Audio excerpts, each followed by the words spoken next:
Il nous avait reçus il y a quelques semaines. Riyad Bouaziz, tout sourire, venait de reprendre les rênes de cette société spécialisée dans le linge de maison haut de gamme.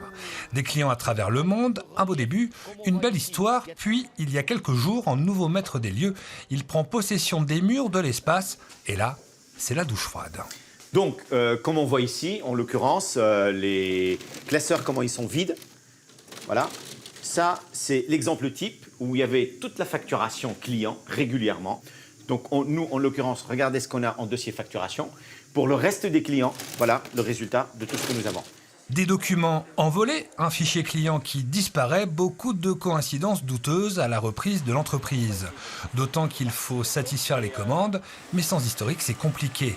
Surtout quand les clients sont aux quatre coins du monde et qu'il s'agit très souvent de têtes couronnées. La problématique aujourd'hui, c'est que M. Piton est en partie avec l'historique de la clientèle. Il nous est difficile d'appeler nos clients qui sont, on peut le dire, qui sont rois, et de leur dire est-ce que telle princesse peut nous renvoyer les programmes qu'on a fait pour son lit.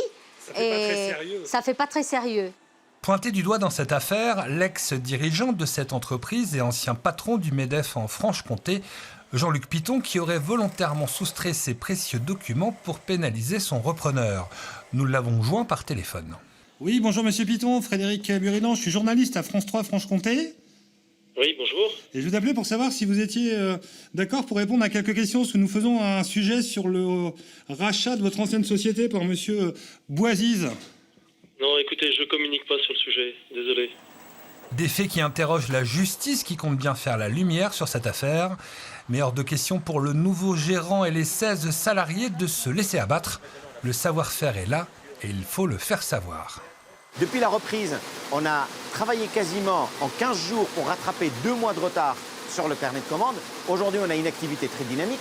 On a pu augmenter effectivement les horaires. On a pu aussi demander aux gens gentiment pour travailler le samedi. On a aujourd'hui avancé énormément. On a recruté également une personne. On a une deuxième recrutement qui démarre dans les prochains jours.